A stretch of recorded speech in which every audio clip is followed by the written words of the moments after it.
last time on Dice Funk. So Noby and Slime are in the snow like a Bushido scene. The snow's falling. Yeah. And I know and he knows I know. That's how I control the good neighbors. We're all bonded. I can speak to them anywhere in this entire plane. Them and up to several other cells. Cells in mold. Cells in the person who split off of mold. Maybe some cells in you. So everybody got what they want and they're all living like in a dream world. But okay, so what are the bad things that are happening? Yeah, so that's basically what's happening is the dream world and the physical world are overlapping. The barrier is broken down completely, or nearly completely. If it's completely gone, you're all just dead. But that's the race against time. And if Kat's going over to Marina, Voya says, I'm going home, or to the observatory. I have to do some calculations. Everything has changed. So you need to all get the dream stuff out of here as much as you can. Imagine trying to close a door when there's a number of items laying across the threshold. It's only to become more difficult.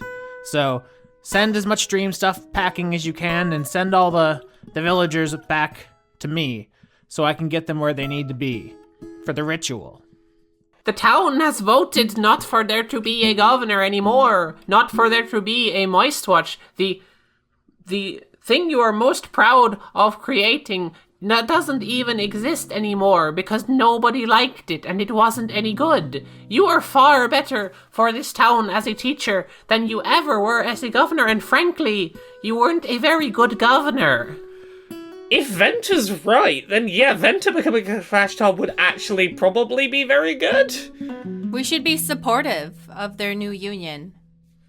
So I've been saying for like 5 episodes now that there are 2 ways to win the season. One is for somebody to become Kalashtar, which is the discussion we're having now, and the other is for Voya to do her thing, which has been controversial for a number of reasons. But the thing that someone becoming Kalashtar accomplishes is that you get basically a quarry trader with inside knowledge to tell you how to win, which is, if the whole community comes together and stops making living together such a nightmare, then the nightmares won't be able to infiltrate Grendel. Which is to say, everybody in town needs to be on the Egregore. Right. Firstly, good job taming a quarry. That's very cool. I am always impressed by all the smart things you are doing. That I never even think of. You're a very impressive young man. Secondly, well, Gigi and I will go over to Mold and the Moist Watch if they are in danger and help them. No, that's okay. You're just gonna get in the way. And you see outside 3 good neighbors roll up, and they are guarding the governor's lodge, but the subtext is they are keeping you prisoner. I would like the information, please. All right, so you gather up some more slime mold, and you can paint me a picture of that if you would like. The information you get there is that who we've been calling nega mold, which is to say the part of mold that's split off from the frost giant skeleton, has taken up residence in the Egregore. Oh, to eat. Oh, yeah, to eat the enemy. To eat whoever hurt Neelith. Exactly. And so the nightmare has conjured up a creature which exists only to devour, and it is coming right towards you. That's my girl. I was following the pack, all swallowed in their coats, with scars of red tied round their throats that keep their little heads from falling in the snow. And I turned round and there you go, and Michael, you would fall and turn the white so red as strawberries in the summertime. Do you ever wonder what it'd feel like to put, you ever go to those weird oddity shops where it's like they have a bowl of like teeth and stuff? I've kind of always wanted to like put it like a handful in my mouth. Oh God. I knew where you were going with that, Mari, and I'd still just get the reaction. Oh. Yeah, but like there's oddity shops and they always have like a bowl of teeth, and like I kind of want to know what it'd be like to like the texture. Can you DM a horror season for us, and then I'll be the little monster who is constantly yelling at you? I know. I just feel so inadequate when like I'm running a whole Call of Cthulhu campaign and Mari's here every week doing better than me. Like I'm so glad my players don't listen to this show. I'm so fucking glad. It's not, but we were talking about teeth, and I was like, yeah. Mari, Because- we can talk about literally anything, and you'll find a way to turn it into a twisted, eldritch abomination horror. We could be talking about like we could be talking about breakfast cereal, and you will find a way to just segue it into existential horror. You know. It's one of my. It's like I can just picture like cornflakes are actually no. I'm not gonna finish it because I know we can take it. And it's just Skin flakes, scabs. There we go. They're scabs. That's good. Yep. Scab flakes. Yeah. I was trying to stop it, but you just finished it, Mari, because I know we're the same wavelength there. Yeah, I watched Drunk History on how it's made, so now I know everything. So technically, scabs work the best. Here we are. So, to start this combat encounter, because it is combat, we left the last episode with Slime running into the cemetery to check on Sun, Moon, Stars. You saw a giant beast, but it did not deter you. You kept running, and so we entered combat. This Tulpa is a manifestation of Sun, Moon, Star's desire to devour Neelith's murderer. It is vaguely humanoid. You think it probably has a total of 4 limbs, but it's kind of crawling on its belly. It doesn't appear to have skin. It's like slimy, almost like exposed muscle, and it is kind of crawling towards you. It like almost like a flayed giant person. It's the size of like a city bus. All of its orifices are crammed with teeth, eyes, nose, mouth, but it also has mouths where it shouldn't, in the crooks of its elbows and the crooks of its knees, just all over its body as it crawls towards you, just like this slimy, flayed thing, mouths all grasping at you. I rolled initiative. I won. I'm going to eat you. Here we go. What all those mouths do? Yeah, like, you know what? Do some of the mouths have molars? Because that's a little bit more, you know. The flavor of the molars, and you pop them into your mouth like candy corn? Well, okay. I personally think it's more upsetting when there's molars in horrifying teeth depictions than sharp teeth. Interesting. I bet it's a mix. Yeah. So the Tulpa rolls a 15 to hit Slime because you were the first person through the gate. The hit actually explodes Slime's grief sac. I rolled a 1 on initiative, so I have to do this. And because they're just so upset, the sack has just exploded, all of the emotions that they've been trying to hold in. And so now they just flail around in the snow and scream face first into the ground. All right. So you're going to take only 8 damage. Bad damage roll there, so it just nips you. And we're at Aze. Aze, you were coming up to the cemetery. You see this thing try to take a chunk out of Slime. What do you do? That is 28 on the attack roll for his That sure hits. extra shot there, dealing 12 radiant damage. All right. And then for his his primary action, he is going to invoke one of his daily uses of Manipulator's Mark. That's a crit right there. Good gosh, which means it is, this roll damage correctly there? So you just open up like a Tommy gun on this thing. Yeah, so that crit, Aze hits for 29 damage. That's a total of 41 damage in one round between the guiding bolt and extra bonus action attack there, as just these radiant shots just sort of drill into the teeth, you know. Yeah, you start putting a hurting on this thing. Streaks of light shoot out of your orb, and it's going to use a legendary action to swat a headstone with such strength that it flies in your direction like a projectile. So, 20. That's a crit. There we go. There we go. Trading crits. Let's do it. Whoa. Now I feel like we're in the last arc. This is some action. The terrible damage rolls there. Look at that. 1, 2, 2. It's a total of only 14 off a crit. But I mean, it's 14 isn't nothing, but it's definitely a lot less than it could have been as the headstone like slams into you and kind of bounces off. But it was not a great angle. And we're at Basil's turn. You know what? Fuck it. I'm gonna do a big spell because I never fucking do big spells. I'm gonna cast Blight on this thing. So I'm gonna need a Constitution saving throw. All right. Could have been a better stat to target. 14, I don't think that's going to do it. I don't think that's gonna do it, no. So they're gonna start by taking, 8d8 necrotic damage. Let's see how that shakes out. Fucking hell. 41 damage. That's a pretty decent start. Basil Ozzy did 41 damage 2 turns in a row. Yeah. Look. Parent and child in sync here. We're doing big damage. We're doing big damage days. These are really great opening rolls. This stuff finally feels like you're fighting like 11th level characters. A lot of this season has been just being like, please don't fight. Let's do a hug. Now you're like, playtime is over. It is time for pain. Those are my 2 character voices, I believe. So yeah, no, Basil just blasts this thing with a wave of unknowable evil darkness. Just fucking give this tulpa a real bad time. Yeah, and at the end of your turn, also legendary action to throw a headstone at you, 16. That is gonna hit. All right. I'm sure it'll be fine. Much better roll there. That's 15. You did basically the same critting against Ozzy as it did not critting against Basil. That's how dice are sometimes. Yeah, I'm sure I can manage with that. I think that's all right. All right, and now we're at Cat.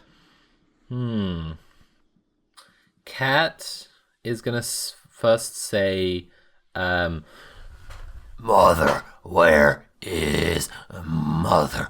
Is she inside this mouth demon?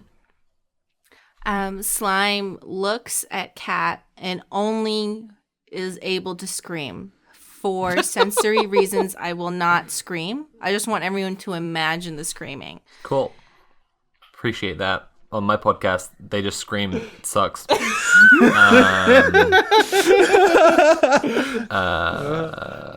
My stupid ass podcast. Fucking garbage. Yeah.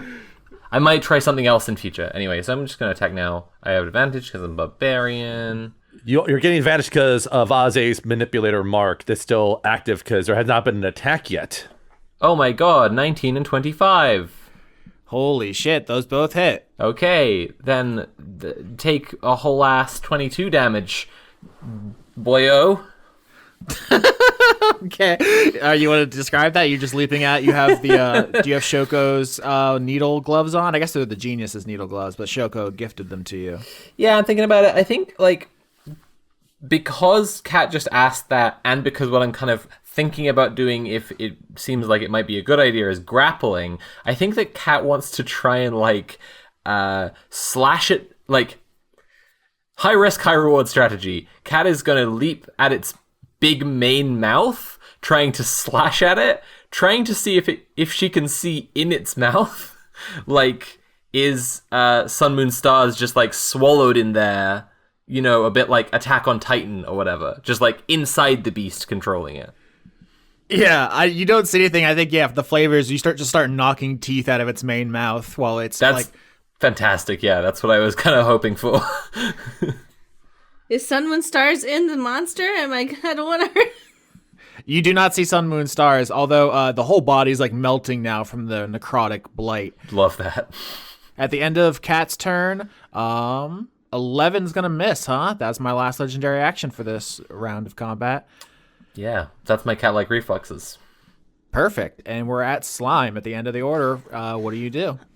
Slime is still unable to do anything but scream, which means they cast Toll the Dead at the giant teeth monster. Only a 13. I fail again. Okay. Hit for 14. Oh, interesting. Okay. So what's that? It's just that your scream is an eerie noise that just starts to pull apart the dream fabric that it's weaved from? Imagine body snatchers, but I'm a giant monster snake. centipede. We're back to the Tulpa's turn, and it's going to do a new interesting kind of attack on, I'm going to say cat, because you're right in front of its mouth. That narratively makes sense to me.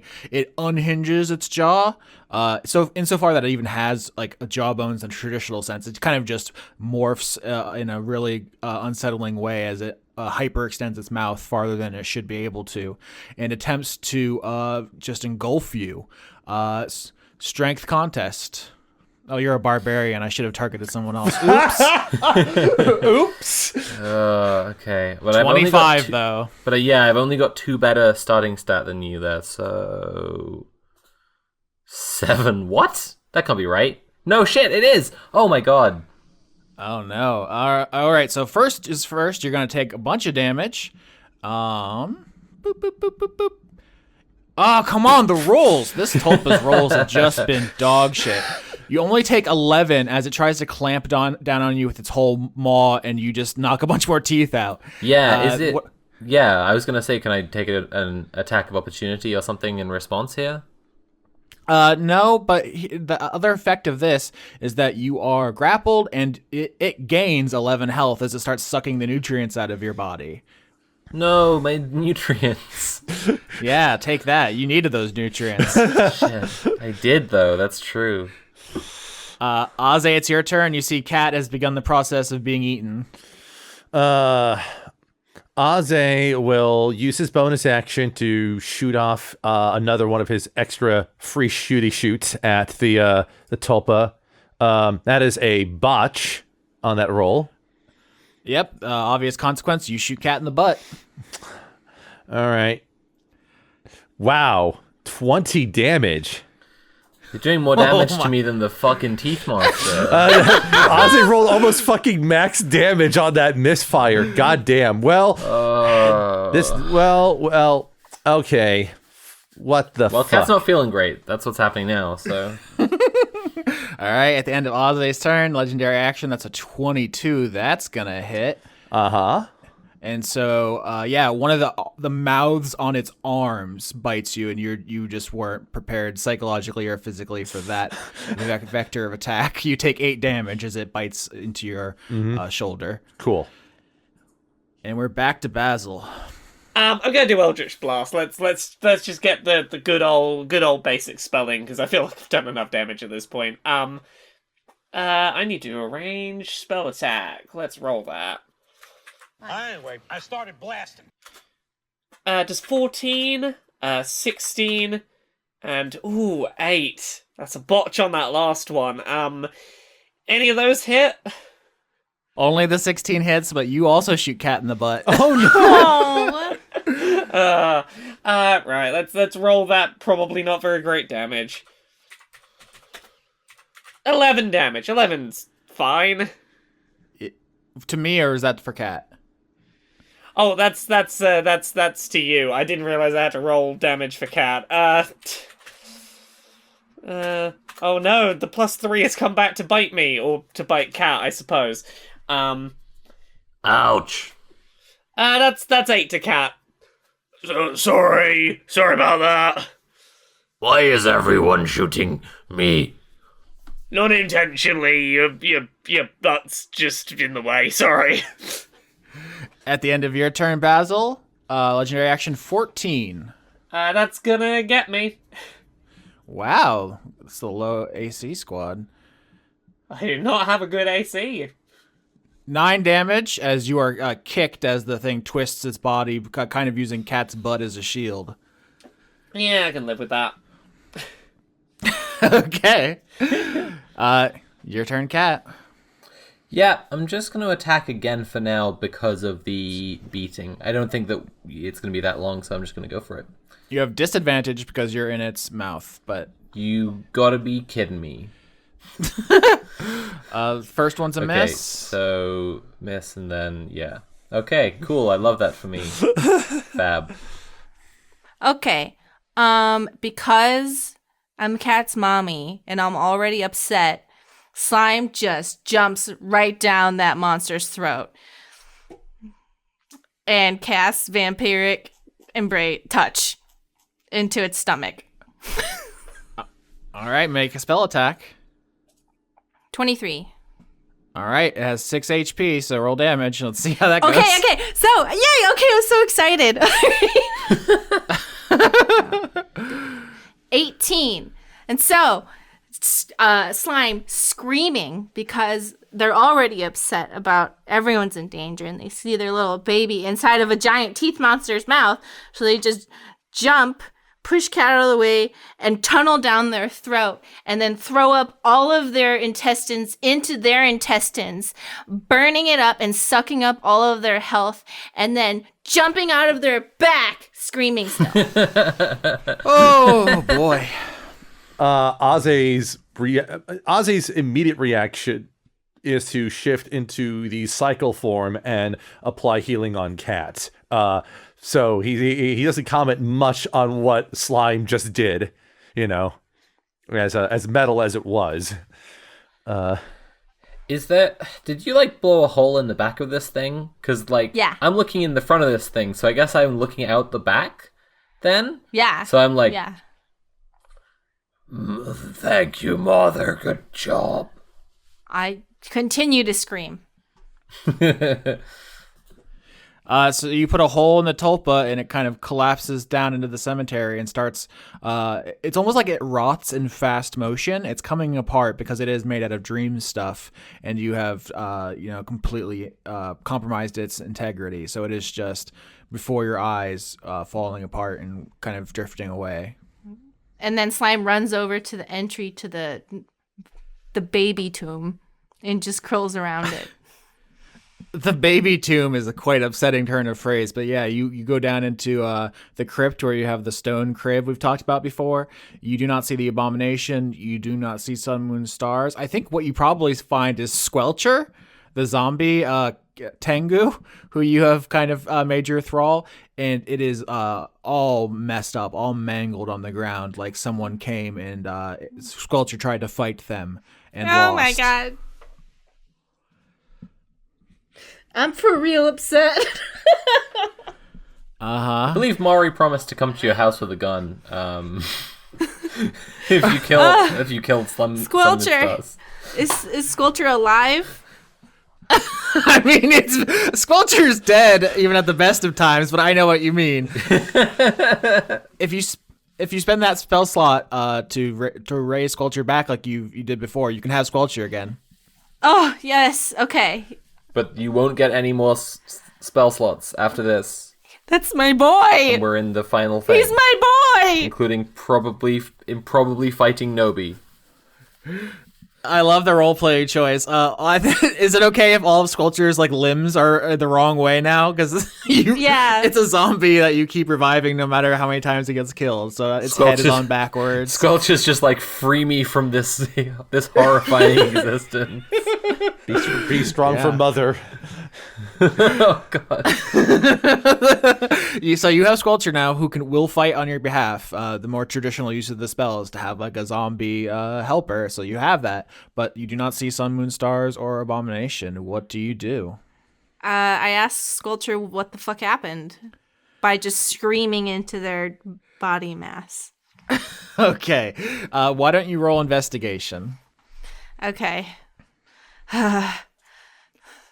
So traumatized now. Don't me. You enjoy this, don't you? All right, sorry. Do I enjoy my show? Yes. I'm relaxing now. You're not the man. You're just a man. I rolled a 20. Yes, 20 is great. You search around the crypt and you find a couple of stray slime mold cells, which are bright orange. Oh, those boys. So these little orange slime mold cells, you with your 20 on investigation, they belonged to the colony or the individual that split off from mold, and that they are their own person. And the name this person is choosing to go by is William. Oh, their name's William? I know a William. Yep. I knew a William so long ago. Do you know this William? You gave his skull to Mold. Mold split into two people. So Mold, who's with the dog, right, is Mold, and then this is William, right? Yeah. Correct. There are now 3 individuals made of slime mold. There's Slime, the yellow slime mold played by Mari, Mold, the blue slime mold, who is with a dog and who has complicated feelings, a lot of conflicting emotions, but who seems to be less of a threat, who promised to not be violent because you helped kill Voya.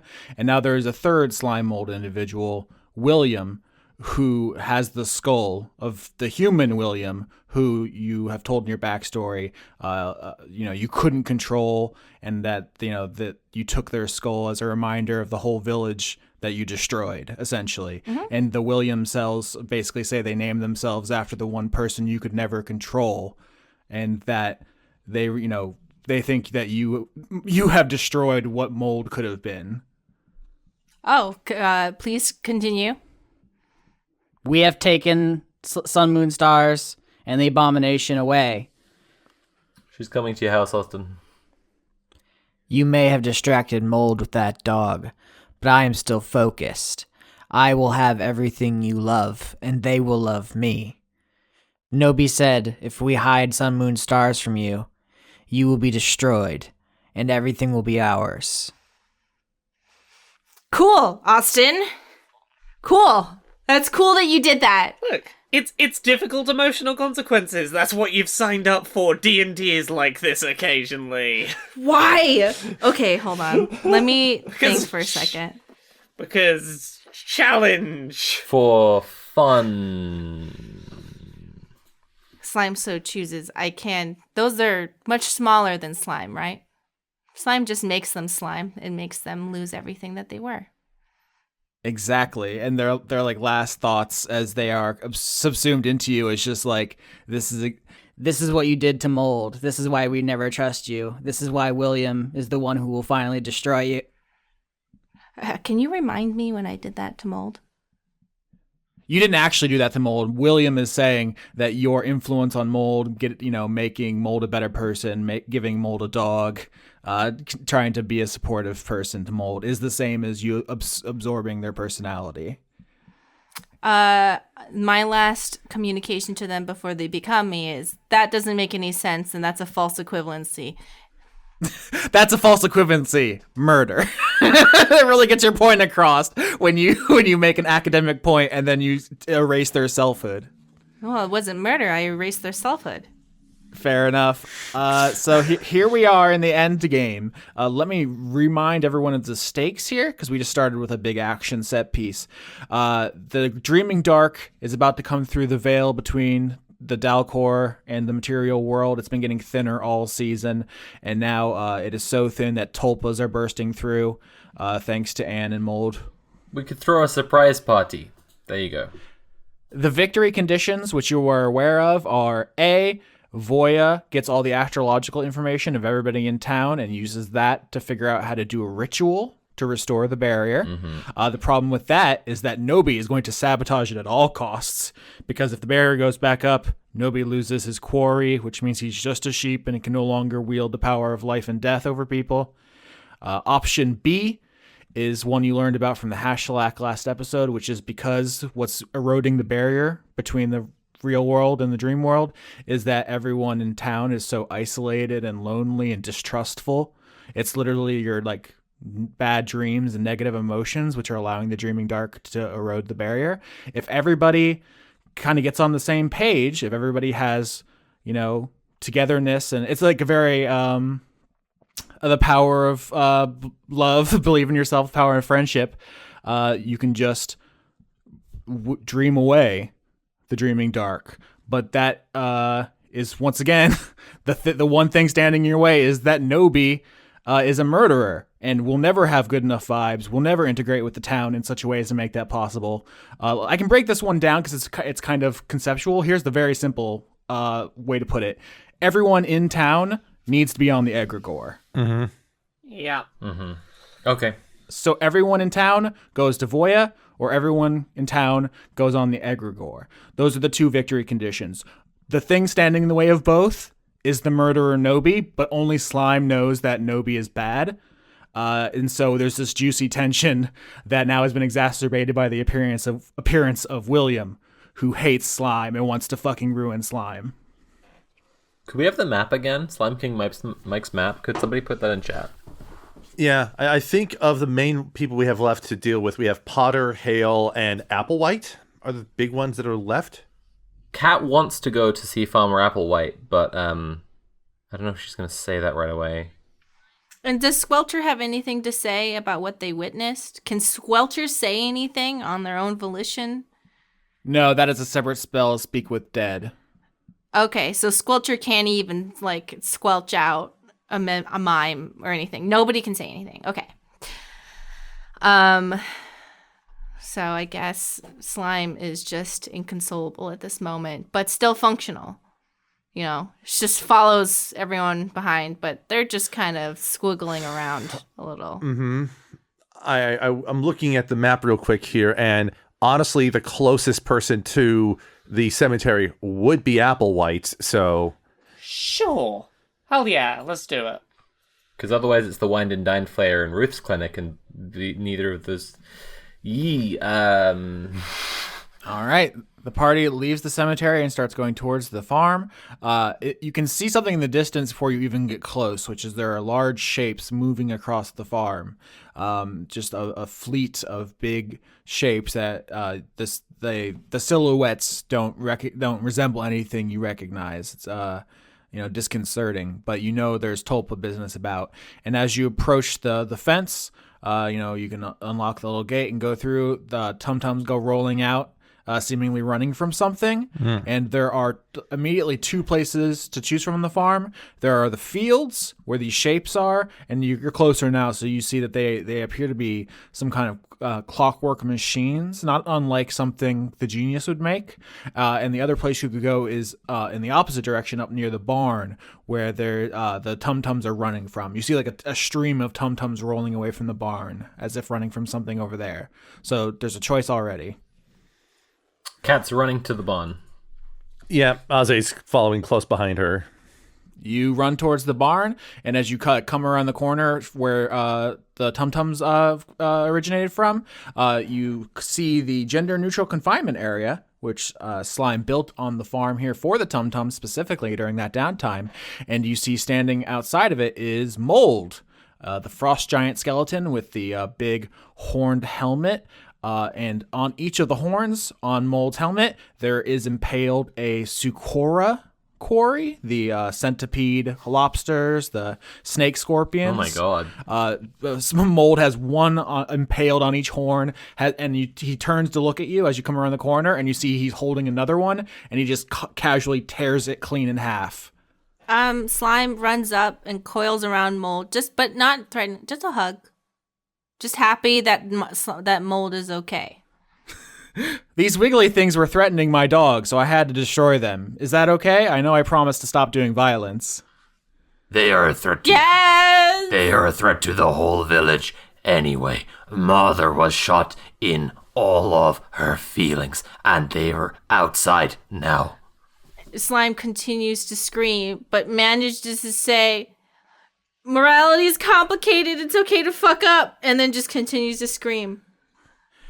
Oh, so you're kind of hugging Mold at this point, Slime, and so he drops the two halves of the quarry onto the ground, and they, like the tooth tulpa, kind of come unraveled and like rot almost as they fade away. They don't leave behind corpses. And then you see coming out of the gender-neutral confinement area is Judas, the dog, who's actually your familiar. You use the spell Find Familiar to summon this dog. Do you want to remind us what the dog looks like? Okay. Is the dog grown at all? It's up to you, I think. Okay. Since the dog's probably been eating, I don't know, whatever, it's a little bigger now. So Kat's teeth that were a mohawk before have migrated to its mouth. The shiny tendrils of the abomination are its hair, and it's getting a little thicker. So it's like kind of disgusting, but kind of like rainbow shimmery. And it's like just a bigger beagle shape, but like it's also kind of like a jelly creature, so you can see like little bits floating around in it, you know? You remember like Neopets when like you could get a slime Neopet? It's like that. Yeah. So that's Judas, the familiar dog, and it like bounds over and starts licking you and Mold, and just the whole family's kind of together here. And Cat, as well. You're up in this hug. Hello, Judas. The dog yaps at you. I don't think it's even though you're much larger than it. I feel like it sees you as you're a cat and it's a dog, and it's like obviously I I have the rank here. How much bigger am I than it? Like, what size dog is this? A beagle puppy. Yeah, I just like the cat lays one paw onto Judas, just like flattening him down. Just like pushing him to just like not even aggressively or particularly mean-spiritedly, just like kind of an affectionate like shut up. Like just like shoving him down. He can't carry on yapping.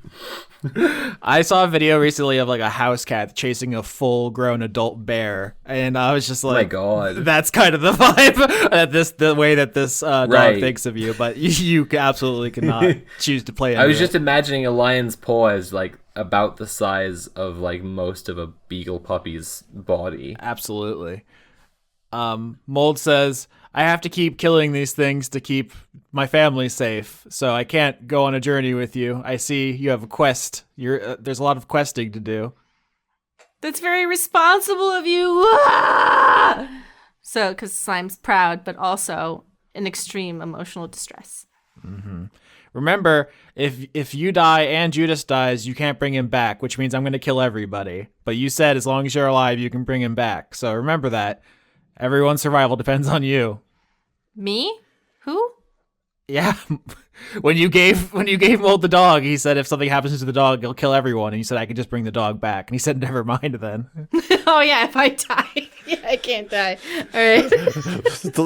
Mold's literally if anything happens to this dog, I'm gonna kill everyone in this room and then myself, just Yeah. Yeah. Yeah, well, if I die, I mean, what's the point anyway? That's what I've been telling everyone. Everyone is very unreceptive to this message. Aze will try to chime up and ask, well, have you seen Farmer Applewhite around here? Is she out in the fields? Of course. She works there. She's a farmer. And then suddenly Slime just stops screaming altogether and looks directly into Mold's eye gaps in their skull and says, do you have any insights on William's motivations? And then goes directly back to screaming. Okay, so Mold has to talk over your screaming. Perfect. Yeah. Mold says, William is the part of me that didn't want to listen to you. You've been trying over the whole winter to argue with me about what I should do to get people to love me, and we had disagreements in our community, and so we split up. William thinks you're a malign influence and should be destroyed. He took the skull with him because it symbolizes your corrupt influence and what we did to the village. I was part of you then. So what we did to William's village. I just want to be loved, so I have Judas here, and I love Judas, and as we've established, I will kill everyone for Judas. William is more interested in killing you. Got it. Thank you. And then screams. Yeah. Though one of the things about having slime molds as characters this season is instead of having character conflict, you can split your character into multiple people, and then they can just each have their own opinions. It's almost as if I'm making my enemy split more and more until they're smaller and I'm bigger. And remember when you first fought Mold, after that fight, you were like, I absorb Mold. And I was like, they have too much biomass. You now know William is closer to your biomass. So as I collect other slimes to join me in Ferelden, I mean this Dungeons and Dragons game.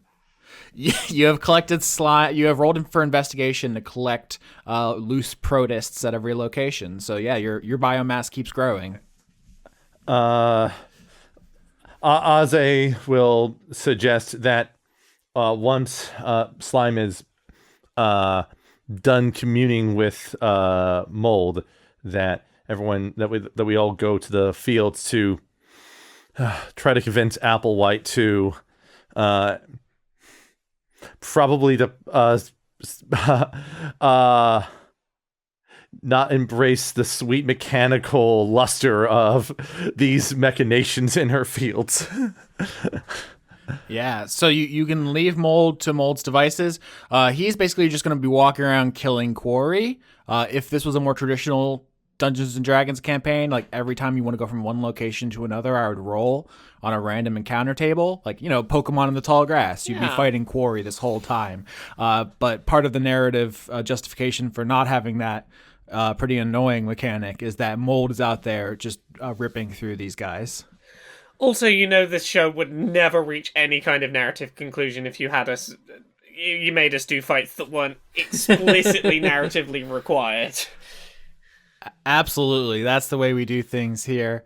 But that's also explaining what Mold is doing. Because Mold's really strong. Mold could take it'd be a boss fight for the whole team just for Mold. So he can take care of himself. Well, let's go see her. Yeah, Jeez. Field, over there, go. Yep, Basil, you lead the charge over to the fields where all the frost-resistant crops are growing, and there's these giant mechanical shapes which you have no real reference for. I'd say if we were doing the adaptation, I would hire Simon Stalenhag to design these machines, if you're familiar with that artist. They're very interesting looking agricultural machines that to your kind of feudal D&D character minds may as well be eldritch monsters.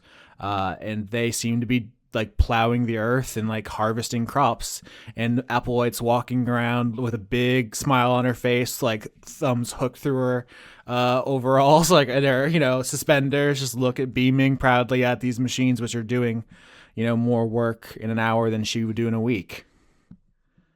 I mean, I feel like this particular dream isn't doing anyone any harm. Well, all the dreams contribute to the weakness of the... Yeah, okay.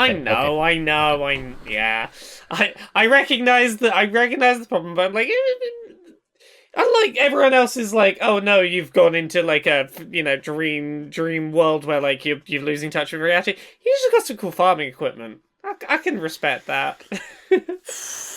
Ozzy lets out a soft sigh and just realizing, oh shit, this is going to be a hard one to persuade out of. Oh, hello there, former Moistwatch. How are you enjoying your retirement from, the violence? The world is going to end unless you give up personal conveniences. Oh no. The dead Kennedys warned us about this. Yeah, I can see how these would be very useful. I'm struggling to find an argument against them, other than, as aforementioned, the world is going to end if you have them. So, that is a point against them. All of winter, I've been asking for some help here on the farm, and Mold's the only one who's come through. It feels like the least I could do is, not look a gift horse in the mouth. Really? You had to use that turn of phrase, huh? I didn't even think of that. But yeah, no, I get it. Is this really worth the end of the world? You notice that Applewhite has a kind of strange look on her face. You've seen this with Marina, and I guess none of your characters did, but we did see it on Gigi's when he was on his big throne. Like, oh yeah, they are like kind of literally waking, dreaming. Mm-hmm. So it's time for a wake-up call. 14 intimidation. Is that enough intimidation? I will tap on the benefic button for Kat's sake to give her a bonus d6 to that roll, just to aid on the intimidation. What about 19 instead of 14? I rolled a 5. I didn't help. Basil's like, yeah. Not very intimidating in the background. 19 is enough. So you start roaring, Cat, and it doesn't seem to be getting through. And then what? You just like turn the gain up on the roar or something? I guess the way that the benefic works is like I'm roaring and it doesn't work, and then I look at Ozzy and he just gives me like a little thumbs up, and then I do it better, right? I also like to think that like Ozzy's little star map has like everyone's cards floating around it, and like he sort of grabs Cat's card out of the little orbits of cards and just sort of looks upon it and then shows it to Cat or does some other sort of like motion to sort of like is Cat just like, oh, that's me, yay. I love when things are me. Is this your card? Oh wait, it literally is. I made it. And then yeah, exactly. She just says the same stuff that she was already saying, but successfully louder. The end. Applewhite, the world is going to end unless you give up personal conveniences, and that is very selfish. Applewhite shakes her head a little bit as if, coming out of a reverie. And she says, oh, that sounds bad. I wouldn't want that. Yes. If you are dead because the world ends, you won't be able to enjoy personal conveniences anyway. It's hard not to try to cast this as like a climate change metaphor, It's just like the world's ending. You have to slightly change your lifestyle, maybe over my dead body. Climate change. Well, maybe other people can give up their dream stuff and I can keep these. This is, unfortunately, and I hate to have to bring this movie up, but it's kind of like the end of that Wonder Woman film where everyone has to do the thing, otherwise it doesn't work. I hate that that's unfortunately the cultural touchstone for this, but everyone has to do it.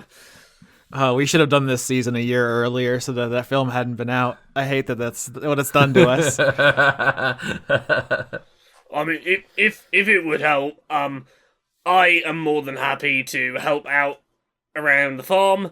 I'm trying to make friends, and that would be a nice excuse to spend time with you, if that's okay. I mean, I've asked for people to come help on the farm all winter. No one ever does. In my defense, I have not existed all winter, and I have had a very eventful time since I was able to move off one spot. I would like to make friends, and I'm happy to spend some time with you. It has been very busy since I, could leave one place. And if I might add, I would like to consider myself your friend, Applewhite, but this work looks boring and hard. It sure is, but I have to do it so everyone can live. It does look boring, but also I haven't had much time to try boring yet. Maybe boring is fun, I don't know. I guess if we are asking you to be slightly inconvenienced so that we can all live, and you are already slightly inconvenienced so that we can all live, we should probably help you with the boring and hard work. We should probably also be mildly inconvenienced so that everyone can live.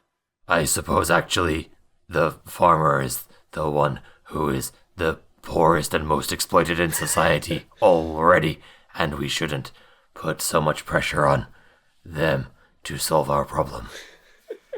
So persuasion for the whole group, advantage to Basil and Cat. Basil, because you haven't existed long enough to disappoint Applewhite, and Cat, because you have made a genuine effort, in downtime and so forth to visit. I have. Thank you for noticing. I love not having existed long enough to disappoint people. That's fucking great. 19 for Basil. 22. I'm going to try too. It's going to go terribly.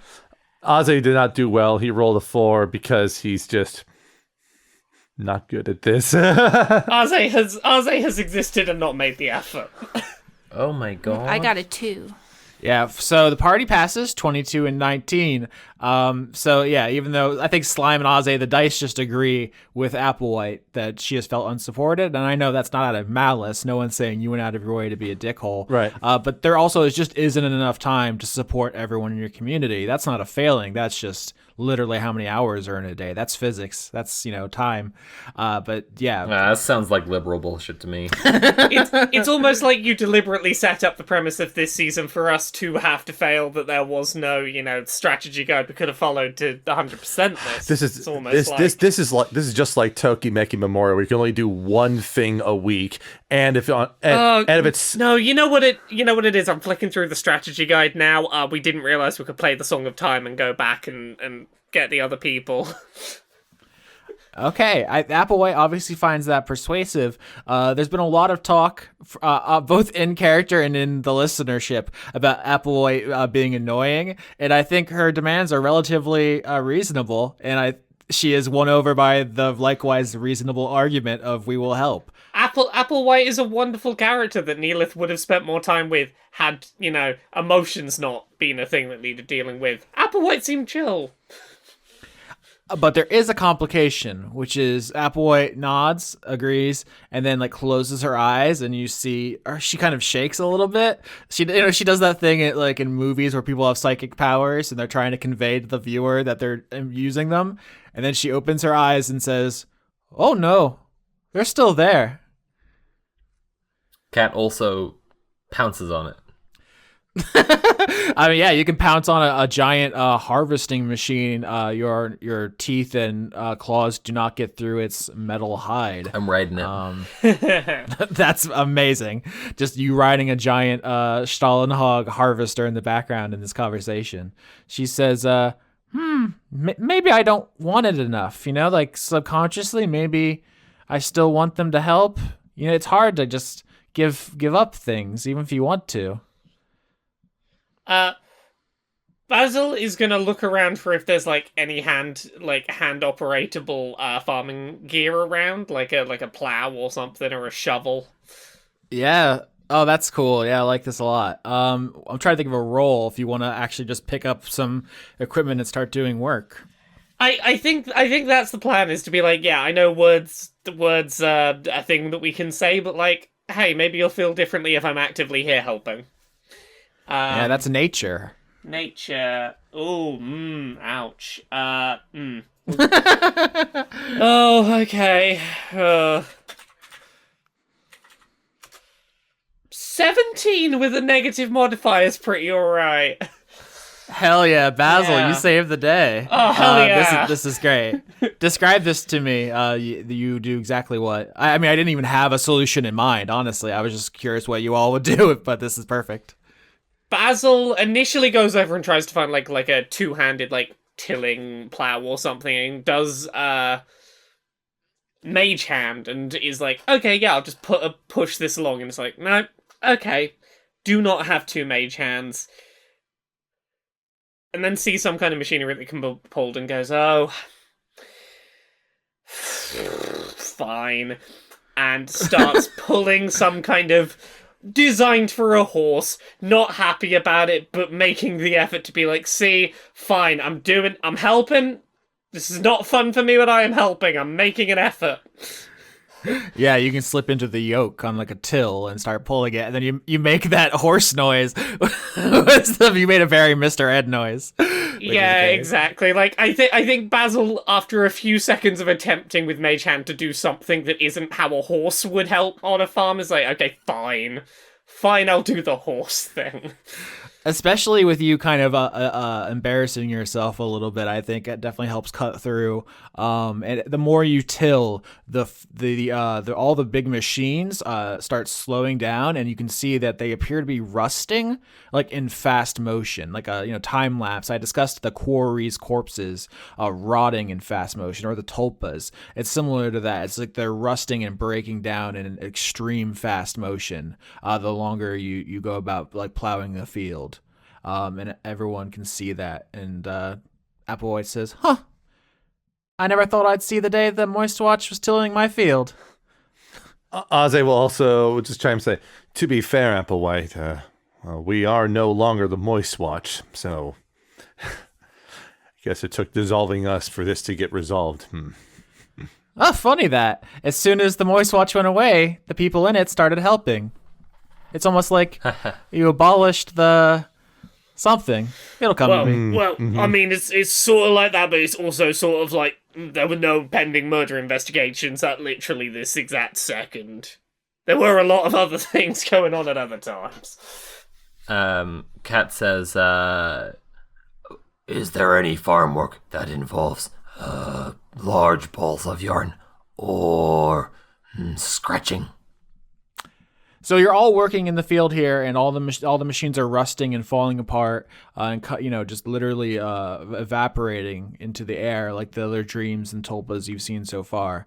And Applewhite says, I know I can be annoying sometimes, but it's hard doing all this work and not feeling anybody's helping you. You say it's boring, and in a way it is, but it also gives you a lot of time alone with your thoughts, and it's easy to become resentful when you feel like you're the only one putting in the hard work. It is a common problem for everyone to feel like they are the only one putting in the hard work. But you really do a lot for all of us, and I appreciate it. Now I can see what it is like. Didn't you all ever become resentful? It seems like at the beginning of winter, everyone got along real well, but as things got scarier and colder and darker and people started dying, you all got a lot shorter fuses with your neighbors. A lot quicker to yell at Shoko for her little antics, a lot quicker to be mad at me for speaking up. The people you protect kind of become a burden, huh? I only yell to solve problems, and I say please and thank you when I do. It is not born out of anger. I just want everyone to be friends. Look, I don't have a huge amount of experience, but I imagine a little bit of this, at least, is born out of, it is a lot of responsibility to try and fix a lot of problems and not have enough time to fix all of them, and to not be able to do enough for enough people. Probably not a fun position to be in. Part of my issue is just that, like, if Philippa were here, I would be able to give a much more interesting answer, which is that she absolutely has come to completely loathe and resent public service and responsibility. And I've been kind of, like, explicit about that at several points. But she's just somewhere else right now. It's just literally bad timing. Like, Kat does just want to be friends with everyone. Yeah. I think out of character, like, that is certainly a thing. It is certainly not uncommon to resent people that you end up in a position of trying to help. Like, that's a lot of pressure, and pressure leads to resentment. Like, literally by contrast, like, in the Just Cat episodes, Cat was just, like, hyped to go and talk to everyone, and does love just seeing everyone, partly because she is just a cat. But, like, Philippa would absolutely be like, yeah, maybe you've got a point. I mean, Philippa did have a great speech in that one episode where you said, what I want to do is leave you all behind and build a cabin and never think about you again, which I think is exactly what we're going for. Because she could see that other people were doing it wrong in a way that she couldn't let go, and then she saw the only possibility of doing anything differently was to be the governor and put her name in facilitation. She did become the governor. It turns out that other people were doing it wrong because it's an untenable position to be in, to have one person in charge of everyone else's lives in that kind of intimate and integral fashion. And now she hates it and resents the whole village. All right. And so the machines collapse in the fields and fall apart and disappear into wisps of dream stuff. One more location down. You send Applewhite over to Voyas. Mm-hmm. Yep. Can I do a roll? Absolutely. Investigation. 21. Holy shit. What do I want to give you here? So first of all, you get another hit dice. Hit die is the singular. I keep saying hit dice for one. For the information on this big roll, I will give you a clarification of some information that you might not have all straight in your head, which is the locations left are Governor Gigi's, because although Philippa went there, you don't know the outcome of that. Hale's place, Potter's place, and Shoko's place. So that's the four that are obvious. But I'm going to give you some additional stuff you might not know from just looking at the map, which is that Pastor Vary's place, Ruth's place, and the Wind and Dine Flare, Neela's place, are also empty buildings. And remember that Sun Moon Stars has been kidnapped and whisked away by William. So okay. So if you were just looking at the map and ticking off those numbers, you might have might have been a little disappointed in your exploration, but the slime cells you absorb say, I think explicitly they saw William and Noby and the good neighbors going in all these different directions and so forth, and so it kind of refreshes your thinking about places to look. So Slime takes all this information and also finally has that weird after scream cry feeling you get, and feels really good and a little bit more calm. And they say, can we go to these empty homes for a reason I cannot tell you, and don't ask me? I am in the very explicit mood to trust you. Thank you for your trust. Also, now that I have it, I will abuse it further.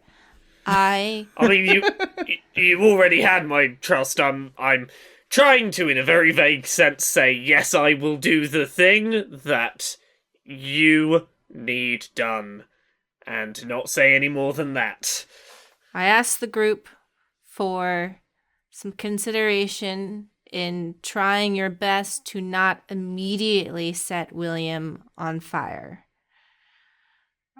They've hurt all of us, me the most, in ways that cannot be specified, but they're still a part of my forest, and I have to try. But first, I must ask we go to these 3 places first. We should check there if you want to, and then we should go after the rest of the dreams, and then see how it went for Philippa with Gigi. Aze will go kind of wherever the majority want to go at this point. Mother. Are we looking for Mother and the baby? I don't know how to answer that, because I think if I answer it, they'll be dead. The important thing for me is just the word Noby doesn't leave your mouth. Anything else is fine. William has kidnapped my wife is fine. Oh, I can say that? Mm-hmm. William, my troubled grandchild, sort of, has kidnapped my wife because he's in love with her. So I am going to kill him. Don't. It's not. No, I'm going to kill him. Try your best not to. Try your best not to kill William. In some way, it is Mother's fault that William is this way. And Mother has to take care of it. Oh, you. I thought you were talking about Sun Moon Stars. Like, Sun Moon Stars didn't do anything. No, I did. Me. I Mother. Everybody Mother. This time me Mother. Mommy Prime. We haven't made this confusing at all. William is the way they are because of me. I think cat growls for a long time, and then the growl resolves like, okay. And then she's just done. She got it out. Remember when you ate my face 37 times in a row? Yes. It's like that, yeah. But by the 38th time, you only slashed my face. So we gotta have that kind of patience. My neurochemical said I should kill him, but I'm out of those now. Yeah, we have 3 alcohol and sheep grease, so if I can't do it, go ahead, burn them alive. But let me try. All right, where do you go? The closest location would be either the Wind and Dine Flayer or the Dogberry to see Potter. Let's go to the Wind and Dine Flayer. Yeah, we're going to the empty buildings first, right? So, I mean, the Wind and Dine Flayer seems like, if someone's going to keep, kidnapping victims, that seems like an emotional place to have them. Let's go there. Yeah. It's also on the way to the Dogberry anyway, so, that's fine. I really do have all these locations planned out, and you have made a choice. You approach the empty restaurant The door is locked. What do you do? I'm gonna kick it. All right. Strength. 14. Yeah, Cat, you just put your full lion weight on the door, and whatever little mechanism holds it closed just snaps, gives away immediately, and the doors swing open. What do I see? You see an empty restaurant. Do you want to roll? I guess Ozzy. Yeah, Ozzy can help with the investigation with a 22. 26. Sweet Christ. Well, yep. 17 for Basil. The party succeeds. 22 and 26 are incredible. 26 means slime. You're the one who nails this. Can you give me your Sherlock Holmes on the scene? I do a little slither in, and out of all of my formerly fire pikes, I squirt out a little slime everywhere. And then they suck back into me. And let me know what the deal is. And also, well, no, I'll wait until after we find out. Okay, so you put your little worm body, or your huge worm body doesn't quite fit in the front door. So I'm imagining you doing this like with your head, and not the rest of you's like still outside. And you squirt your slime everywhere. You suck it back in and taste it. You taste Sun Moon Star's skin flakes, like, hair and skin, just the way people slough things when they walk around. I did not care for that. Immediately, like, there's no doubt in your mind Sun Moon Stars has been here, and you have chosen out of the huge list of locations the exact correct one to go to. This princess is in this fucking castle? Perfect, yes.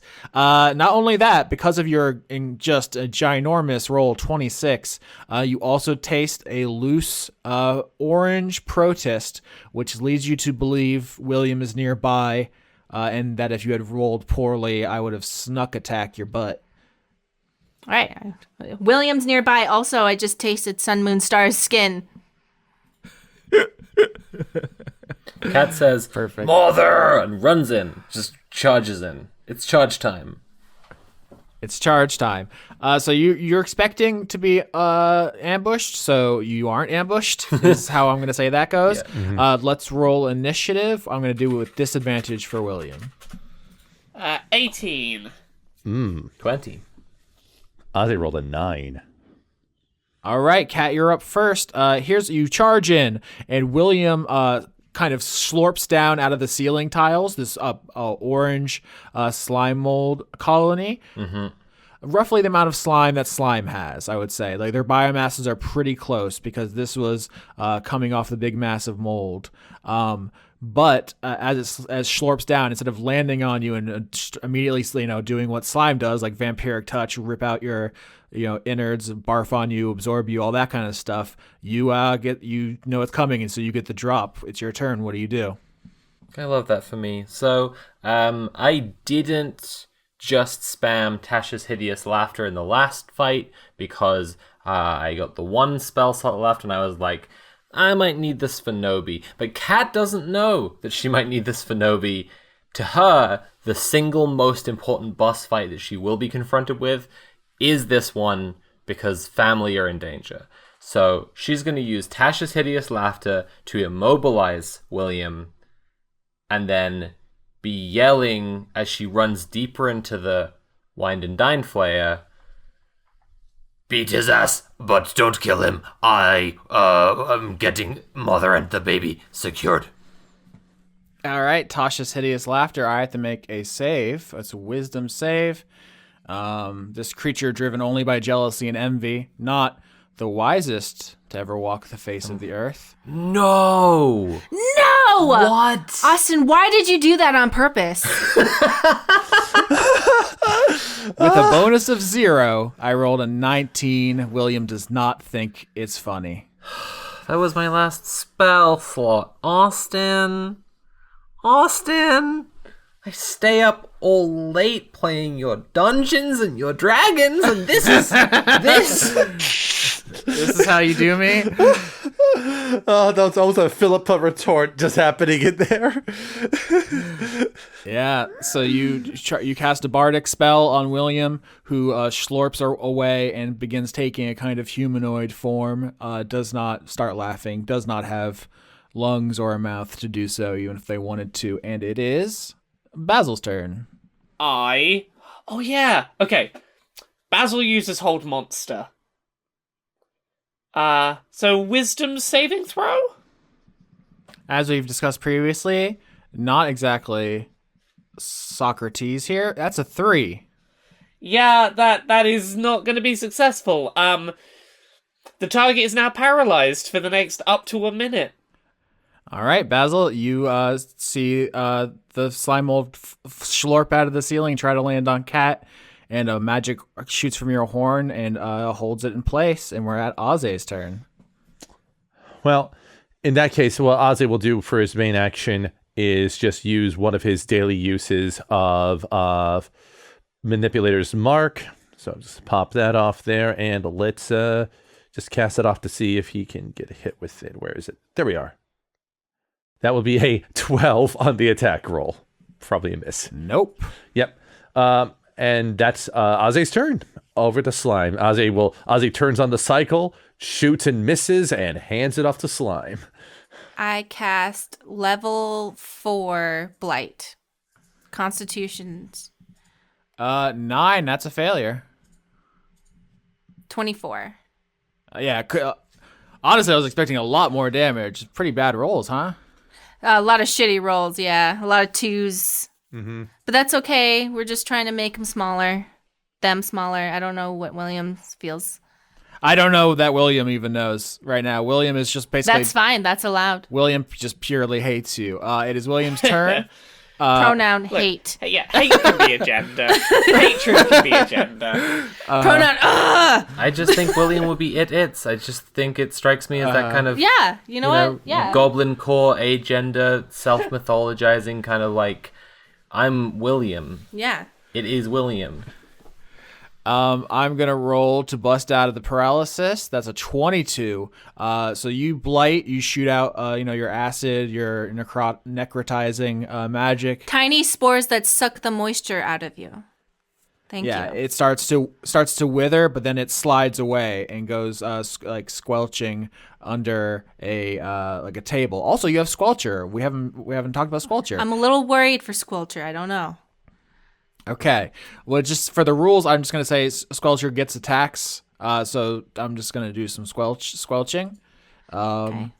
Some just have Squelcher eat some biomass. Nothing crazy. 14. That misses. So just Squelcher dives over by William and tries to attack and just misses. So nothing too wild. We're back to Cat. Well, I said that I ran deeper into the restaurant, so I want to... Would I need to use my turn if I were looking for Sun, Moon, Stars, and the baby? Because that's what Kat said she was doing. Yeah, this is exactly what I was thinking about, was that if you're choosing to bypass the boss fight to go looking for them, that's definitely a understandable impulse and something you can roll for. I want to say perception. This is a bad rolls episode. Like, I know I passed, but like... all the rolls are bad today. So with above average, you get what you want, but there is a complication. What you want is you look and listen for a sign of Sun, Moon, Stars, and the Abomination, and you hear some kind of muffled speech, and you go looking in the freezer. And when you open the freezer, you see Sun, Moon, Stars, and Abomination like tied up in the back. So the good thing, you found them. Ooh, the bad thing... Update to Abominations think they now have pretty wings for no reason. Thank you. They're insect wings. That's wonderful, and it takes the edge off of the bad thing, which is that this is a trap, and when you open the door, the Egregore grabs you by the face. Oh, beans. And you see that this being, which is made up of a bunch of different parts of all the villagers, is... covered in orange slime mold, and it has the skull of William, where Neelith's trophy used to be. If you'll recall. That's just fucked up. That's not cool. That's just not cool, actually. Listen here, Yorski. Wait, I have a question. So, like, is that connected? Did they just get a bunch of other biomass? What's going on? They split. It was a trap. They split their biomass and made you think, "Oh, I'm just a little guy. You're gonna beat me up. It's 4-on-1." But the rest of the slime mold's back here, and now it's bigger and stronger, and it's gonna manhandle Cat. Oh, Cat hates being manhandled. That's fucked up. Yeah. Yeah, it is fucked up. So, the Egregore is a large creature. It has 4 arms like Marina. It has giant paws like Potter. It has a tail. Listen, we know it has everything that an OC would have. It's Egregore the Hedgehog, Uh-huh. It can breathe plasma like hail. It has talons like Venta. It has the cloak that like Gigi, the governor's cloak. It has Shoko's ears. It has Sun Moon Stars gazing eye beams. It has Cat's pretty hair. Your hair. Does it cry profusely like Aze? No, I'm just not gonna. It has Applewhite's rake, but where Neela's trophy used to be is the skull of William, like the centerpiece of its body, and it grabs you, Cat. That's fucked up. Should I attack since it's my turn, or are we like? Can you warn us? My turn? Or no? Can you like scream in any way? Be like, yeah, I think I'd definitely yell, make a big commotion that this is all going on. Yeah, so basically now there's 2 fights. There's the 3 against the slime mold diversion, and then there's basically Cat against William. And the Egregore, when it grabs you, I think it says, Mother! Mother! Mother! everybody, mommy. Everybody, mommy. That's Basil. It's your turn. Wait, I have a question. So, like, could we hear that Cat is now fighting a giant Egregore in the basement? How is the Egregore fitting in the basement? No, that's not important. But do we know? That's actually a great question. No, I'm glad you said that, because the Egregore is literally a kind of tulpa. It's a multi-person tulpa essentially. It's called a thought form. It's made out of dreams. So like something in a dream, it can be different sizes depending on the situation. Like literally, it's something like chasing you in a dream, and it can be like giant 1 minute and small the next minute. So it's like it's exactly the largest it could possibly be to fit in whatever room it's in, which is very convenient for it, but that's also just as a being of dream, it can just do that. So do we know that Cat's downstairs fighting an Egregore filled with William?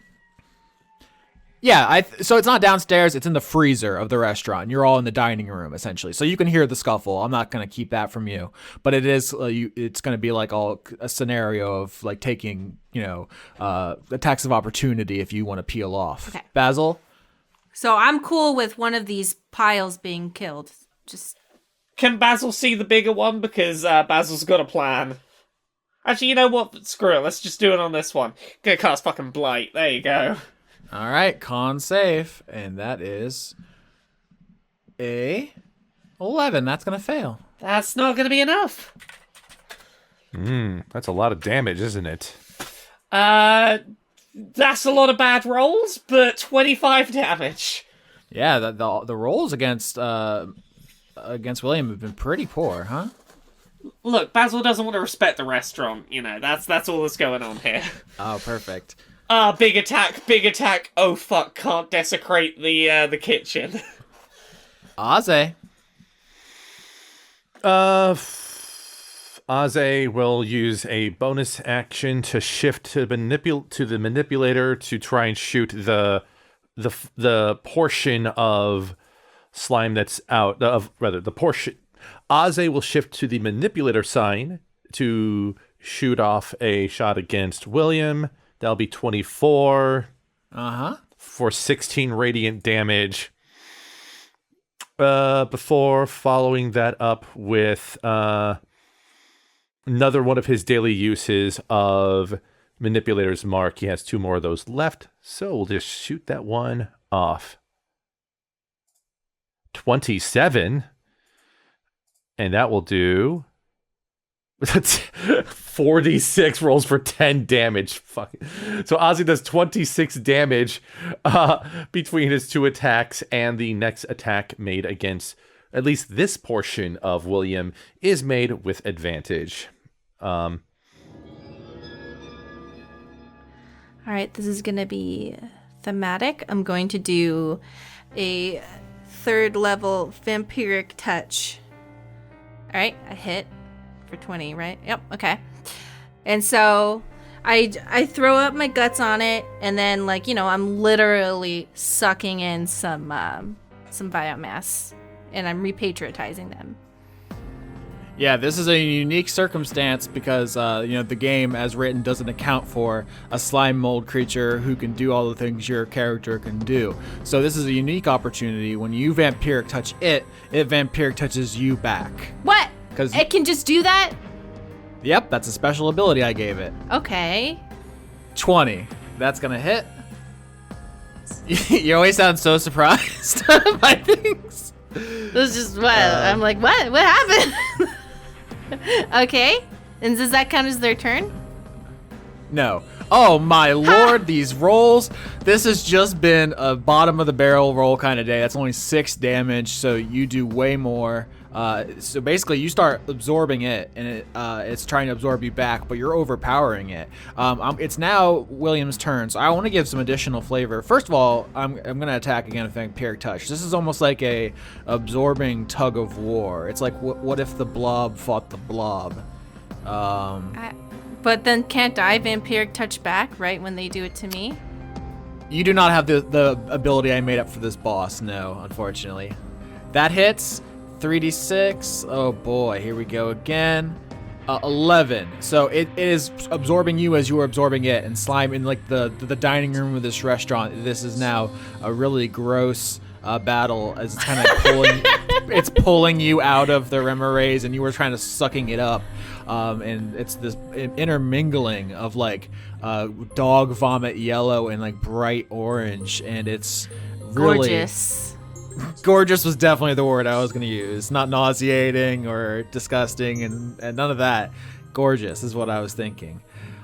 In the kitchen, and I'm sorry, Kat, you were correct morally and ethically to go try to find Sun, Moon, Stars and the baby. That is what you should have done. I'm now going to open up this entire can of whoop ass on you. That's cool. It is, well, it could be cooler. Where's the stats for this? Oh boy. Is that it? I could have sworn I gave. Oh, interesting. Okay. It could be better, honestly. Oh, I crit. Oh, I crit. Oh, I crit. Oh no. Oh, I crit. Austin, I could hear the anguish in your voice right now. I don't take any pleasure in hurting these characters. I love them. I love all these characters. Austin, you have the power to turn around at any time and say, and the boss just falls over and decides, oh, you were right, and everyone has a happy ending. You have that power, Austin. You choose to make us suffer. That's 30 damage. The Egregore picks you up off the ground, Cat, pulls you halfway into the freezer, and then slams your head in the freezer door with all of its strength. Yes, which is the point at which I would like to announce a role-playing decision. I have not been using Cat's Rage, even though Cat is now the owner of this character sheet, not the Dream Team, for a while, because I said that the Rage was when they went into battle mode together, but the name of it is Rage. And I truly wasn't planning this, but I think in this moment, when her mother and her sibling, tiny newborn sibling, are held captive by this thing, that she ran to try and save them, and it grabs her and then slams her head in the door. I think it's time for Rage. I think if there was ever a time for Rage, it's this. Right. Okay. Is it funny that I'm like imagining that gif of that little lamb and then just says rage on it? That's good. I'm imagining Cat going Super Saiyan. Oh my god. Because I also do have the storm aura for Tundra, so I do have like an aura effect around me where I'm like emanating energy, so it's there. It's a real thing. Is your hair sticking up? No, because it's braided. I get an advantage on strength checks and saving throws, +3 melee damage with strength weapons, resistance to bludgeoning, piercing, slashing damage. I can't cast or concentrate on spells, but that's fine, I don't have any left. And I get my 10-foot aura effect, blah blah blah blah. And I get to get 4 temporary hit points. That's nice, what with all the ones I lost just now. So William picks you up, slams your head on the door, and says, You made me, and now I will unmake you. and then you go Super Saiyan.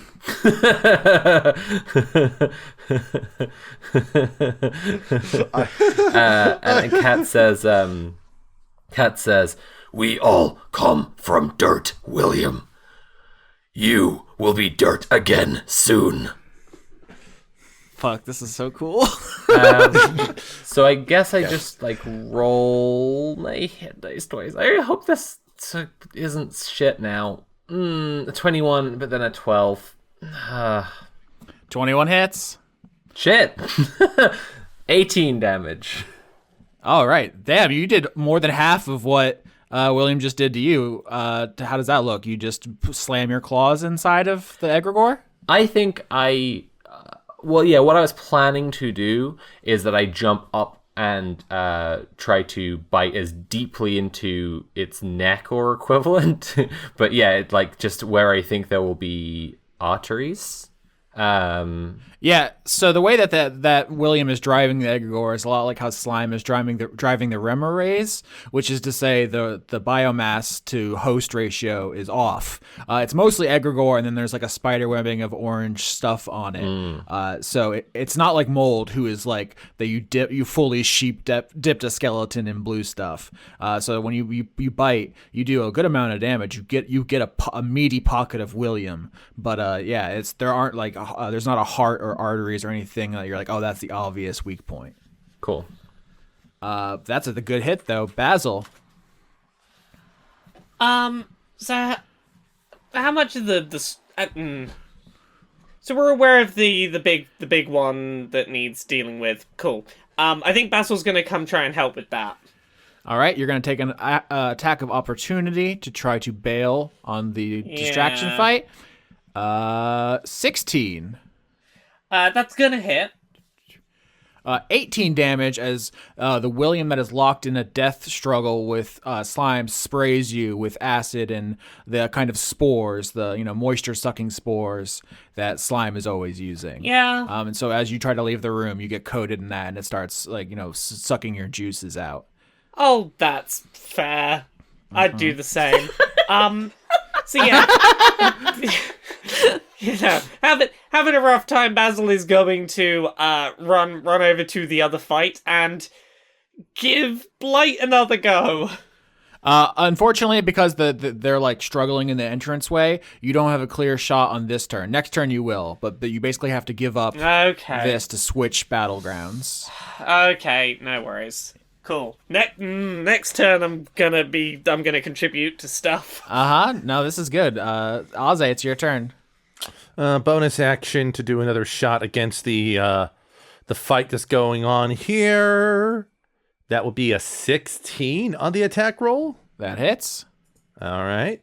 That's 11 radiant damage. I'm trying to think of what the main attack could be here. I think what Ozzy will do is that he will use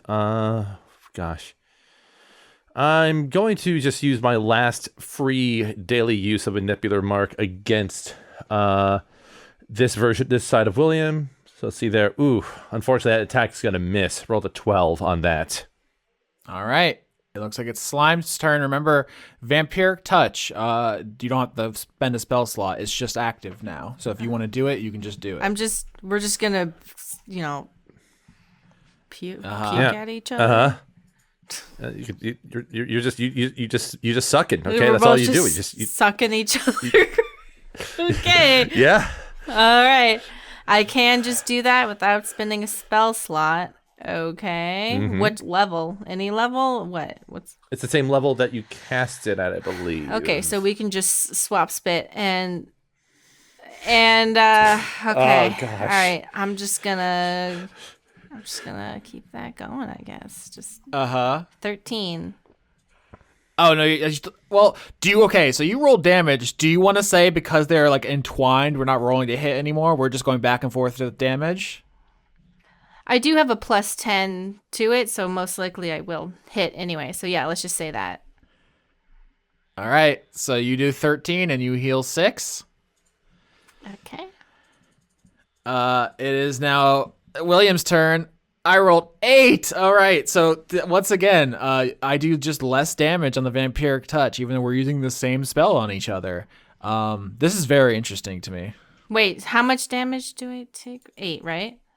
Like both of you were like being slurped into each other. It's just like this helix of these two colorful slimes wrapping around each other and absorbing each other. I really love that Vampiric Touch as a spell flavor-wise right now. It's incredible. Mm-hmm. William in the freezer also is going to get a turn on Cat again, who's going to take half now of bludgeoning damage, so that's good. Yes, I agree. 29, that's still going to hit, huh? Yep. 23 damage, so 11 after the rage. I think the flavor on this is that William like picks you up bodily, pushes the door of the freezer open to get you away from some moon stars. Like Basil, at this point, you enter the kitchen, and there's like a knife rack in here, Neelis knife rack, and William just slams you into it, like so you get stabbed by multiple knives at the same time. Ow. But yeah, William's strategy is to like pick you up and just bodily slam you into everything in the kitchen. Kitchens are dangerous places. Yeah, for real. But it's your turn now, Kat, and then after Kat, Basil, you will be able to help. I think it's just gonna be the same thing again, so I'm just gonna keep on rolling. It's gonna roll time. That's a 25. Wait, no, hang on. A 27 because we're adding 2. I'm just gonna add 2 to everything when I read them. Okay. I'm trying to use the D&D Beyond extension and it's not quite doing it, but yeah. 27 and 23. Is that a hit? Both are mega hits. Fantastic. And then this is plus the 3 as well. So 15 damage and 18 damage. All right, Basil, you see the slashing and biting in the kitchen. What do you do? Let's do that blight. Come on, give me that constitution.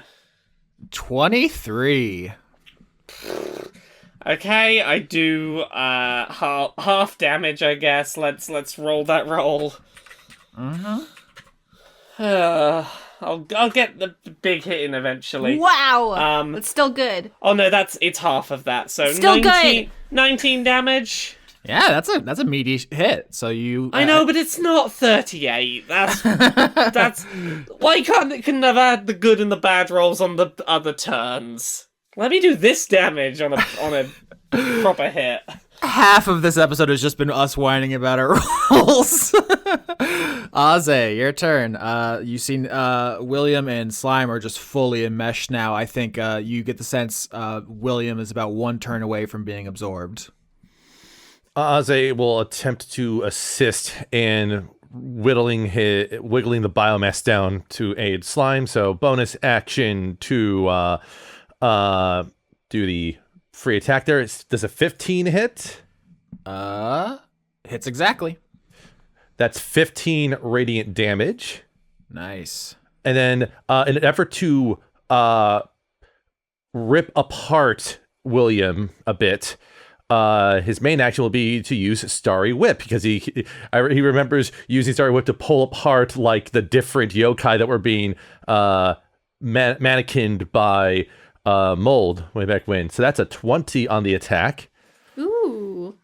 and that's 6 piercing damage as a thread of stars grabs at parts of William and rips it off to aid in reducing the biomass to make Slime's integration easier. All right, so Slime, it's your turn. Let me be clear on the stakes. Do you want to absorb this bit of William to buff up your biomass, which you've been doing, this whole arc is getting as many more slime cells. So this is still your plan? And also it saves William. Let's both roll 3d6s here for Vampiric Touch. And if you roll higher, you can just absorb this bit of William. Oh no. Yay! No way! Saved William by integrating them into my body! My baby's okay! What is tonight where a 7 can win a fucking roll? Still dog shit rolls, but Austin's was slightly more dog shit. By 1 point! Literally a 7 versus a 6. Pay me the picture. So the diversionary bit of William is defeated. Slime, how do you do it? I suck them up into my body and like I'm swallowing them whole. And it's really emotionally distressing because now Slime is suddenly flooded with a lot of rage and despair and guilt. And that's all that William was. And that's very difficult. So then Slime just rams right into the Egregore because they can't control their emotions right now. Yeah, and it's gonna be until next turn until you can get into the kitchen to help with that fight. But I can definitely see, you pulling as much of the Remorae's body into the restaurant as you can, or even like ripping out of its mouth and just being pure slime. I think would be a look. Let's do it. It is now William's turn. William is going to combine Cone of Cold, which they would have learned when they were mold from the Akashic Stone, with the Blight that our friend Slime loves so much, and do a Cone of Blight on our friends Basil and Cat in the kitchen. So basically, just a death cone of necrotic winds come whooshing out of the Egregore. It is a Constitution save for both of you. Necrosis is only cool when I do it. Yeah, I don't like it when it happens to us. 22. 14. 22 saves, 14 does not. It's funny because I explicitly give Mold and William all slime spells, so this is 100% on Mari. I'm ducking out of this one. 41 to Basil, 20 to Cat, as the Egregore does the Kamehameha motion with its body. Okay. That's a big hit, huh? Yeah, and just unleashes what would otherwise be a cone of freezing wind and ice. And taking a big hit in this Egregore fight, bud? Is it? Yeah, it's a brutal attack. Cat, it's your turn. This guy sucks. Let's fucking kill him. You don't like all of Mold's hatred and envy and jealousy? And inadequacy? That doesn't fucking make for a healthy character. Kill him. That's a 15 and a 19. Only the 19 hits. Okay, come on, baby. Okay. Oh my god. So that with the bonuses would be 16 damage. Yeah, not a bad slash. Basil? Right. I'm just gonna go for my fucking third blight because why not? You have so many blights. I mean, look, all of my spell slots are exactly the same quantity or level, and I've only done 3. Oh no, wait, no, I did a hold monster, didn't I? Oh no, I don't have another blight. In that case, I Eldritch Blast because that's the only other real option I have. Let's see how many of these hit. Anyway, I started blasting. 16, 24, and 16. All 3. Yay! So we do 8 plus 12 plus 9, so that's 29 damage. Yeah, this is a good push and pull because the cone of blight is like blasting you back, but you roar forward, Cat, with a slash, and you unleash a barrage, Basil, and you're holding your own.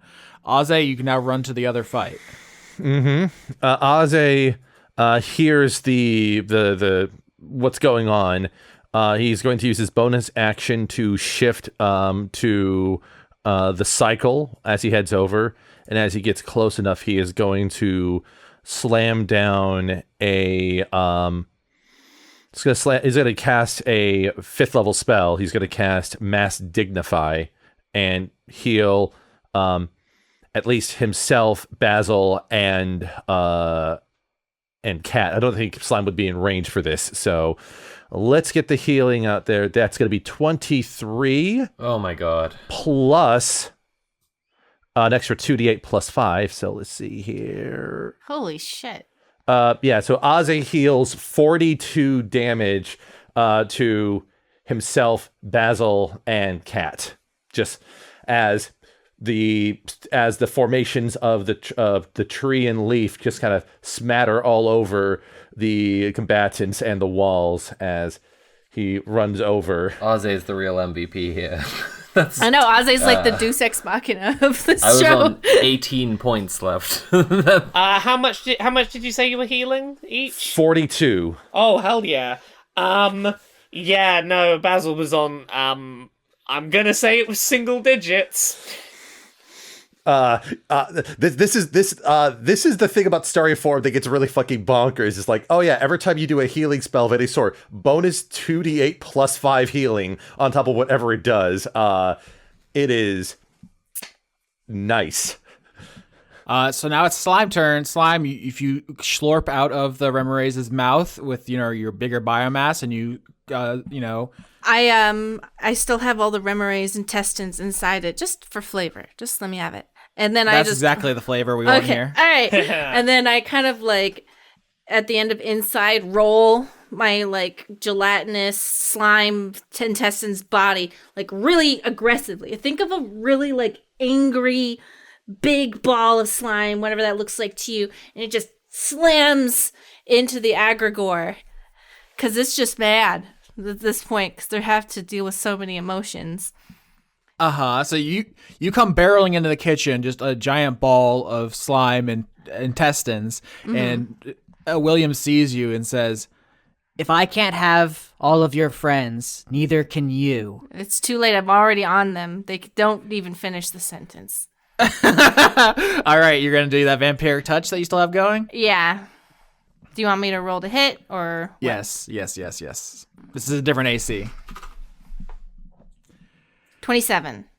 Oh, yeah. Because I'm on him. I am on.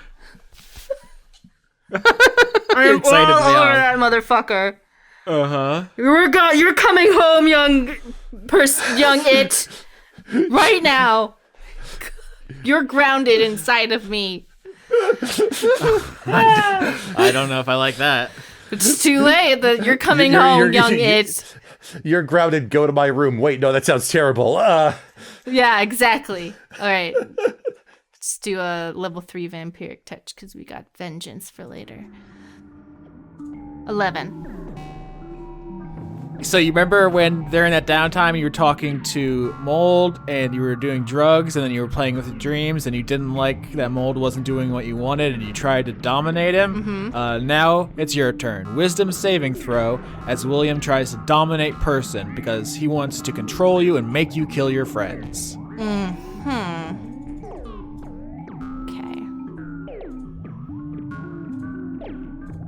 21. Get fucked. Sorry. I'm sorry. I love that. We've unlocked a different form of Mari through today. I can't stop. This is incredible. So Slime just sludges into the room, jumps on William, starts vampiric touching, which is just sucking the biomass out. William tries to take over your mind, and it doesn't work, which is what happened when you tried it on Mold. So I guess turnabout's fair play. But instead of getting you to kill your friends, it's Cat's turn. Cat, you see William being absorbed. What do you do? I still want to kill him, though. I'm in the rage. It's time to kill. That's 27 and 16. Both hit. And this right here is 15 and 16 damage. So 31 damage. So, this enemy no longer has hit points. So, the combat is ended. But William is not dead. The only way to destroy William permanently is with fire. So, this is when we introduce the fire mechanics that we've been building up to all season. If you want to set William on fire, you will need to expend one of your alcohols. You have 3. If you do that, we need to make a contest between the person who's setting the fire and between William who's going to dodge the fire. And depending on the flavor of how we do it is how we'll decide the roles. So first, Kat, paint me the picture of you disabling the Egregore, and then we can have an in-character conversation about whether or not to try to get rid of William for good. Well, since this is what I was planning to do before, and again we're in the kitchen of the Wind and Dine Flayer, what Kat does is the first attack is raking her big claws into the back of the Egregore, and then and kind of leaving them embedded. And the second attack is that she bites like deep into the back of its neck. So now she kind of has like a whole deep grasp on it, and pulls it to the stove. Uh-huh. Where she starts turning on the rings. Okay, so perfect. So like a mother cat, you grab the Egregore by like the nape, and you just start dragging this giant conglomeration monster over to the stove. Now, this is exactly what I mean by setting up the roles, because what you're trying to do is strength. So it would be a strength contest to try to break out if someone wants to use an alcohol here. Is that what we want to do? I mean, I guess the only other question before we do that is, does Slime want to try and absorb all of William? Yeah. I guess I've already absorbed some of William, but I don't know. What is the official... At this point, absorbing all of William will put...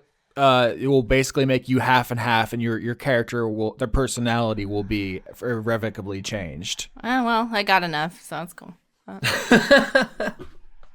I mean, literally, to Slime, as long as you got some, it's fine. It's okay. Cool. So the what's being posited is, for clarification, Mari, is that Kat is holding William over the stove and is going to try to keep them in place while ideally we throw alcohol on William to set it on fire and dispatch it. Which would require a strength contest as part of the whole thing. So that's... Okay, well, Slime has to go into the corner, because they can't come near any of that. And now Kat says... Ashes to ashes. So who has what alcohol? I think Philippa would have given Slime's sheep lanolin back, because that was processed and made into a flammable thing. But that was a Slime original. So Slime, what does your role playing look like here? What is Slime doing? Because you were absorbing William. Cat grabs William by the nape of the Egregore, slams him into the stove. Where are you physically? Okay, all right. Slime crawls into the corner, a ball of raging slime.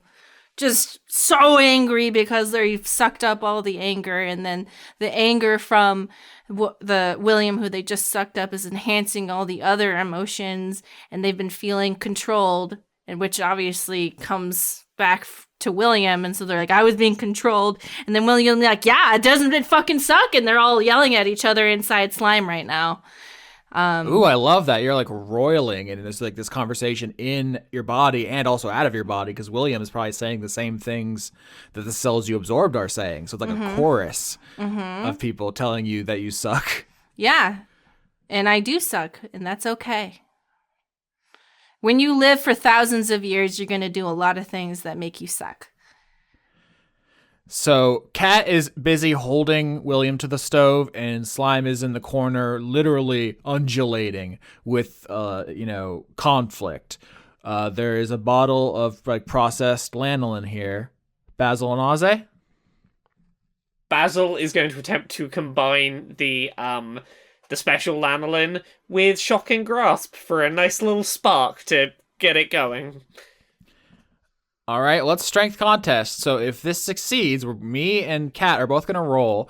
If you succeed, this works, and William will die. If not, William will break free, and the alcohol will be wasted. Very high stakes.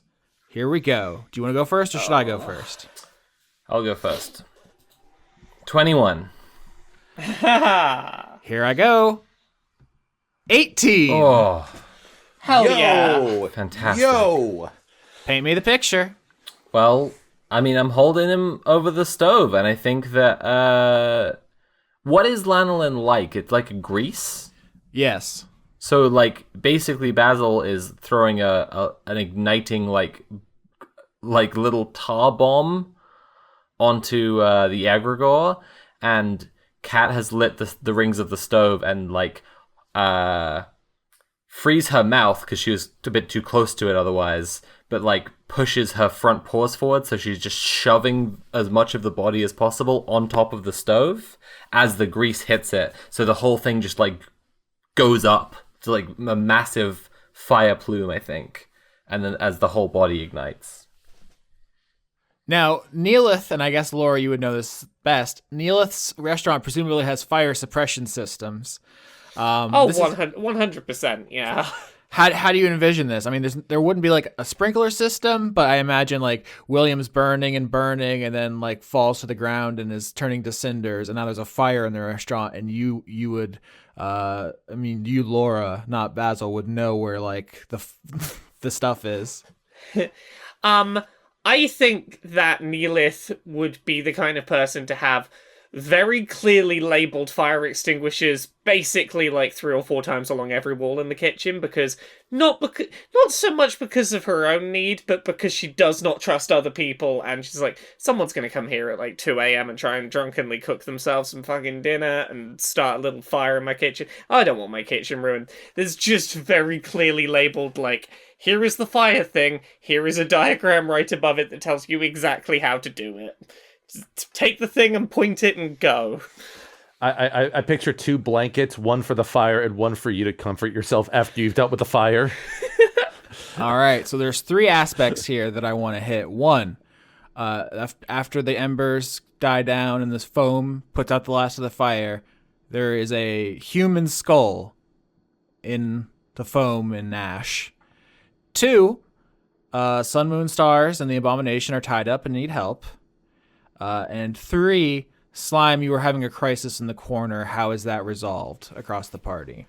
In Slime time, it was years of protests and fights, but now everyone's okay and they've accepted rage and guilt and gone back to being okay with the mistakes of the past.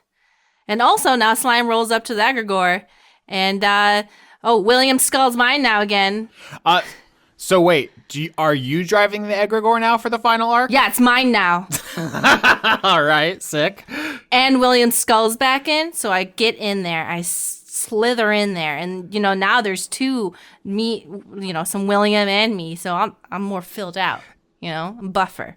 Is the skull back in like the... Yeah, the skull is back in there. And instead of glowing blue or orange, those stupid colors, it flickers on with yellow. Perfect. It goes... And then I go, oh my god, I'm so sexy.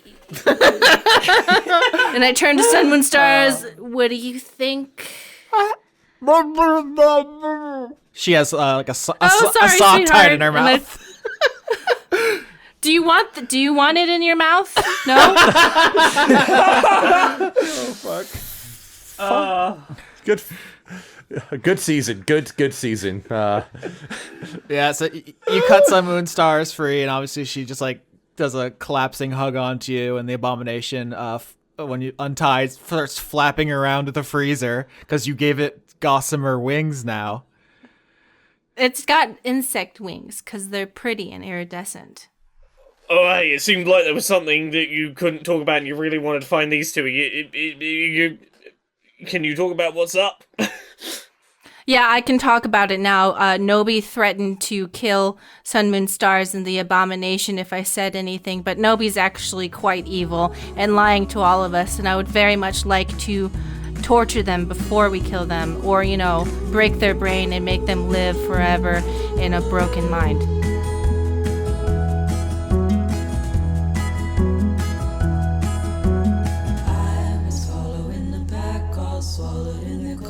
Scars of red tied round their throats to keep their little heads from falling in the snow. And I turned round and there you go. And Michael, you would fall and turn the white snow red as strawberries in the summertime.